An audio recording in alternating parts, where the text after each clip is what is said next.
আসসালামু আলাইকুম সবাইকে। এই পর্যায়ে আমরা ফাংশনের আলোচনার একদম শেষে চলে এসেছি।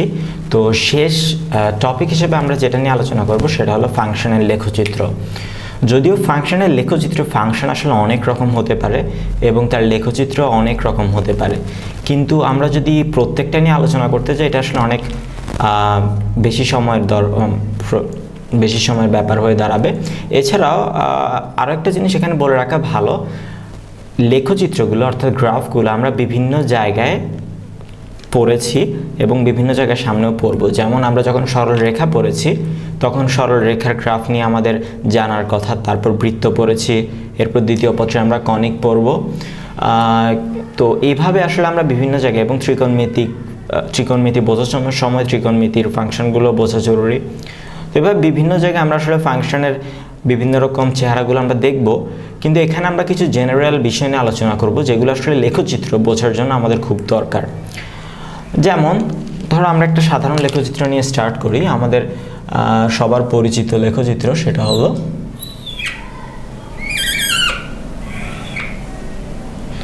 ধরো এটা হলো y = x লেখচিত্র। তো y = x কি? y = x হলো মূলবিন্দুগামী একটি সরলরেখার সমীকরণ। তো মূলবিন্দুগামী সরলরেখাটার সমীকরণে এটার সাথে আমরা আরেকটা সমীকরণকে একটু মেলানোর চেষ্টা করব। যেমন ধরো আমাদেরকে যদি দেয়া হয় y = x এর পরম মান, এর গ্রাফটা কেমন হবে? তো এই গ্রাফ থেকে কি আমরা আসলে এই গ্রাফকে প্রেডিক্ট করতে পারি কি না? চিন্তা করে দেখো, এখানে এই ইকুয়েশনটা খুবই সিম্পল। x এর যা মান আসবে সেটাই y এর মান হবে, অর্থাৎ এখানে ফাংশনে x এর মানকে কোনো ম্যানিপুলেট করা হবে না, যা মান আছে সেটাই হবে। x এর মান যদি পজিটিভ হয় y এর মান পজিটিভ হবে, x এর মান যদি নেগেটিভ হয় y এর মান নেগেটিভ হবে, সিম্পল। কিন্তু এই গ্রাফটার দিকে তাকাও, এই গ্রাফে আসলে কি দেখতে পাচ্ছি? এই গ্রাফে আমরা দেখতে পাচ্ছি তুমি যদি x এর মান পজিটিভ বসাও y এর মান পজিটিভ পাবে, যদি x এর মান নেগেটিভ বসাও y এর মান স্টিল পজিটিভই পাবে। তার মানে এই গ্রাফের যে নেগেটিভ অংশটা ছিল y অক্ষের, অর্থাৎ y এর যে নেগেটিভ অংশটা ছিল সেটা পজিটিভ হয়ে যাবে। তার মানে আমরা যদি ঠিক এটার নিচ বরাবরই এটাকে আঁকতে চাই, গ্রাফটা অনেকটা এরকম হবে। যেটা ছিল পজিটিভ অংশ সেটা একই রকম থাকবে, নেগেটিভ অংশটা এমন হয়ে যাবে, অর্থাৎ কিছুটা ভি শেপড। যেটা নেগেটিভ ছিল সেটা এক্স অক্ষের সাপেক্ষে মিররড হয়ে গেছে, অর্থাৎ আয়নার যে তুমি এই পাশে জিনিসটাকে দেখো ও পাশে এমন দেখাবে। তো y = পরম মান, x এর পরম মান, এই অথবা আমরা মডুলাস অফ x বলি। এটা আসলে আমাদের গ্রাফ বোঝার জন্য এটাকে নিয়ে কাজ করা খুব এফেক্টিভ একটা ওয়ে, কিংবা এটা নিয়ে আমরা কাজ করে আমরা আসলে অনেক দারুণভাবে বুঝতে পারি যে গ্রাফে কিভাবে চেঞ্জগুলো আনা হয়।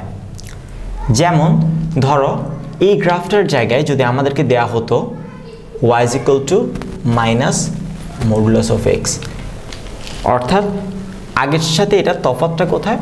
এখানে একটা মাইনাস এসেছে আগে। তাহলে চিন্তা করো এই গ্রাফটাতে কি পরিবর্তন আসবে এই মাইনাস আসার কারণে, অর্থাৎ এই গ্রাফটা কেমন হয়ে যাবে?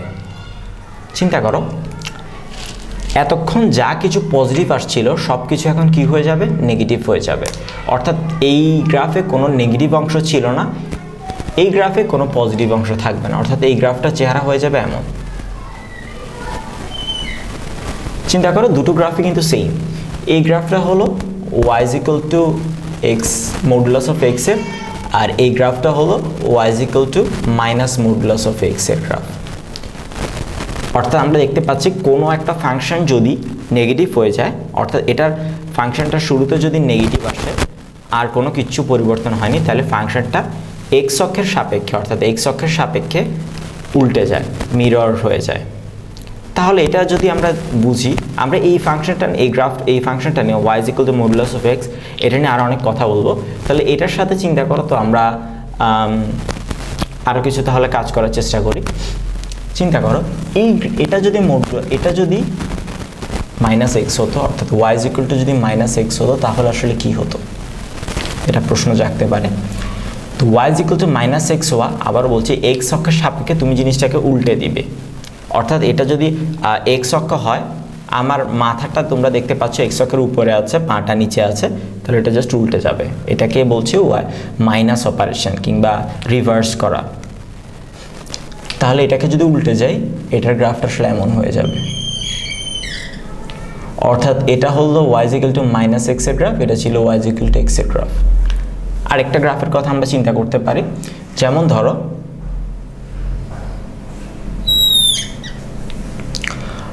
সে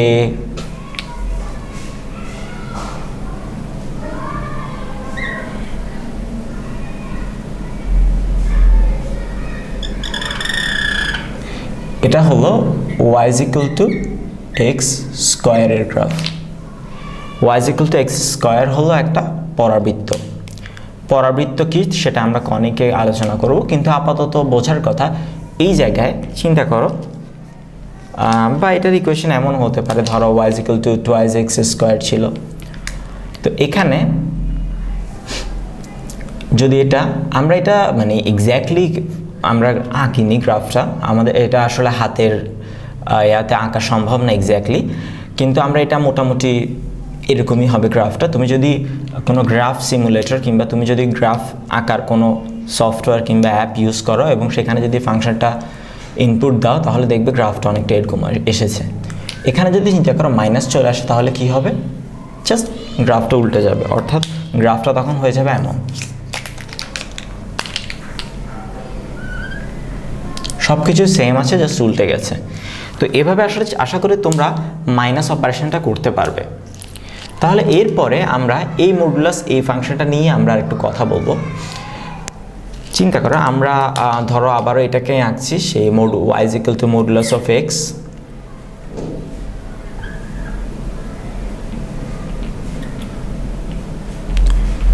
তো y মডুলাস অফ এক্স এর জায়গায় যদি বিষয়টা এমন হতো যে গ্রাফটা হয়ে গেছে এমন, y x/2 modulus of x/2, অর্থাৎ আগে যেটা ছিল সেটা অর্ধেক হয়ে গেল। কিংবা যদি এমন হয় y modulus of twice x, এমনও হতে পারে। কখন গ্রাফটা কেমন হবে? ঠিক আছে, আমরা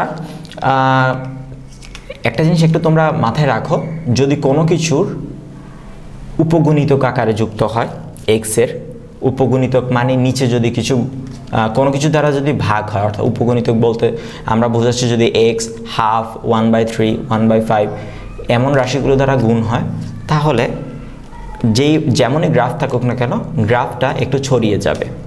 ছড়িয়ে যাবে বলতে কি বোঝাচ্ছি? ছড়িয়ে যাবে বলতে বোঝাচ্ছি গ্রাফটা এমন হয়ে যাবে কিছুটা। আর যদি y এর সাথে x এর সাথে কিছু সরল গুণিতক আকারে যুক্ত হয়, যেমন twice x, thrice x, 5x, 7x এভাবে যদি গুণ হয়, তাহলে গ্রাফটা ক্রমশ চিকন হতে থাকবে। কেমন হবে এটা? এটা হবে কিছুটা এমন দেখতে। তোমাদের প্রশ্ন জাগতে পারে যে আদৌ কি আসলে এমন হয় কি না। আমরা এটা একটু টেস্ট করে দেখতে পারি। যে আমি যে বললাম যে সে y x/2 গ্রাফটা কাইন্ড অফ এরকম হবে, আর y twice x of modulus of twice x এর গ্রাফটা এমন হবে। এটাকে আদৌ সত্য কিনা চিন্তা করো। আমরা একটা কাজ করি, আমরা x এর একটা মান নিয়ে চিন্তা করি। x এর একটা মান নিয়ে চিন্তা করি, ধরো x এর যে কোনো একটা মান, x a, এই গ্রাফ এই সরলরেখাটা।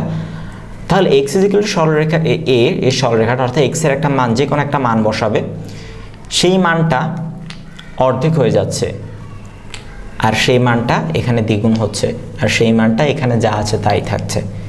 তার মানে যেখানে অর্ধেক হয়ে যাচ্ছে সেটা সবচেয়ে কম হবে, যেখানে দ্বিগুণ হচ্ছে সেটা সবচেয়ে বেশি হবে, যেখানে সমান আছে সেটা মাঝামাঝি থাকবে। এখানে কেমনটা হয়েছে দেখো, যেটা y twice x গ্রাফ সেটা সবার উপরে, এই যে এই জায়গায়। তার মানে তার y এর মানটা, অর্থাৎ y অক্ষ বরাবর তার মানটা সবচেয়ে বেশি। তারপরে আছে y x, তারপরে আছে y x/2। y x/2 এর মানটা সবচেয়ে কম, যেহেতু সে অর্ধেক করছে। কিংবা x/2 এর জায়গায় x/3 থাকতে পারতো, x/4 থাকতে পারতো, সোজা কথা আমাদের বোঝা যেটা জরুরি y = x গ্রাফটা ছড়িয়ে যাওয়ার মানে হলো y এর যে কোনো মানে পৌঁছাতে তার আরও বেশি x দিতে হচ্ছে, কারণ এখানে xটা অর্ধেক হয়ে যাচ্ছে। এখানে x যা দিচ্ছিলে তাই পাচ্ছিলে, তাহলে x যদি অর্ধেক হয়ে যায় তাহলে তোমার ধরো এখন x এর মানটা অর্ধেক হয়ে গেলে x এর অনেক বড় মান বসাতে হবে আগের x এ পৌঁছাতে।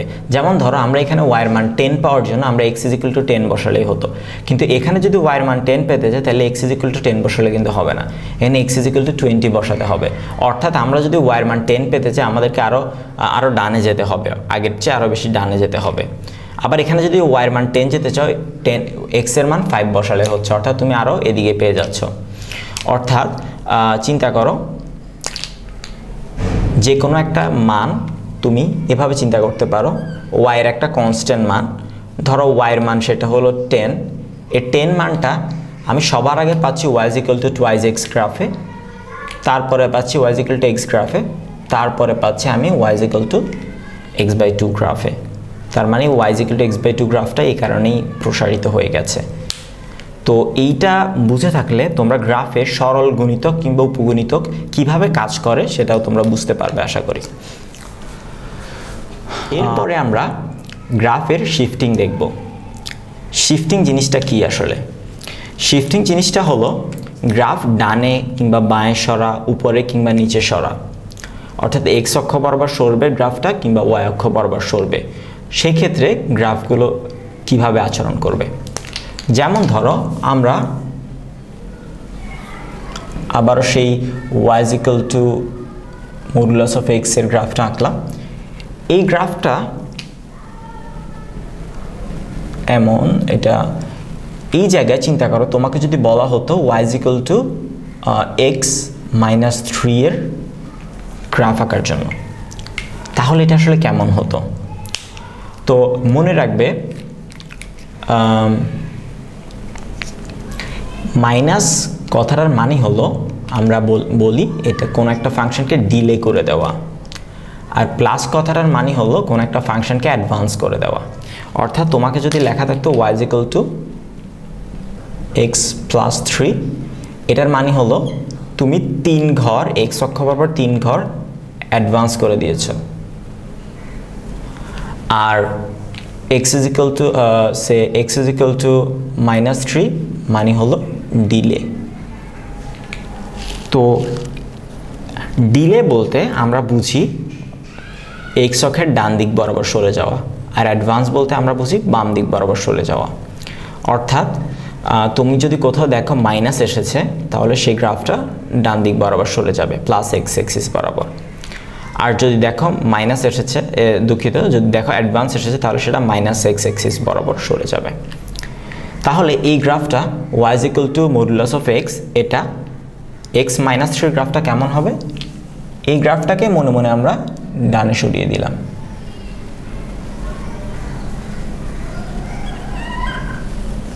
তাহলে দেখো গ্রাফটা অনেকটা এমন হয়ে গেল, ডানে সরে গেল।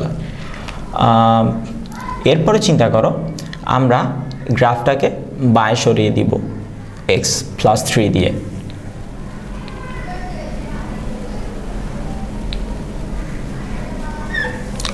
অর্থাৎ এটা হলো মাঝখানেরটা হলো y = x, ডান পাশেরটা হলো y = x-3, বাম পাশেরটা হলো y = x+3।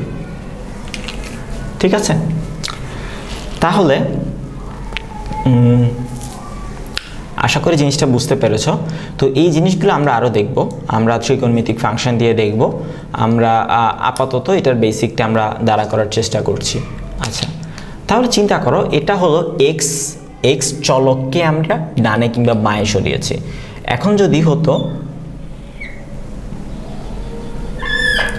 এটা আগের মতো y = x এ, আমরা দেখব y = x + 5 এটা কেমন হচ্ছে, আবার y = x - 5 কেমন হচ্ছে। তো y = x + 5 এটার মানে কি? এটার মানে হলো তোমার এটা কিন্তু x চলকে সরানো হচ্ছে না, এক্স চলকে সরানো বলতে বোঝায় এক্স এর সাথে প্লাস কিংবা মাইনাস হওয়া। আর এখানে যেটা হচ্ছে সেটা হলো ওয়াই অক্ষের শিফট, অর্থাৎ ওয়াই অক্ষ বরাবর শিফট করা হবে। তাহলে ওয়াই অক্ষ বরাবর +5, তার মানে কি ওয়াই অক্ষ থেকে তুমি উপর দিক বরাবর শিফট করবে, অর্থাৎ বিষয়টা হয়ে যাবে এমন। আবার যদি বলা হয় ওয়াই অক্ষ বরাবর -5 শিফট, তার মানে ওয়াই অক্ষ বরাবর নিচে, অর্থাৎ ঋণাত্মক দিকে শিফট করা হচ্ছে, তার মানে বিষয়টা হয়ে যাবে একটা এমন। চিন্তা করো আমরা কিন্তু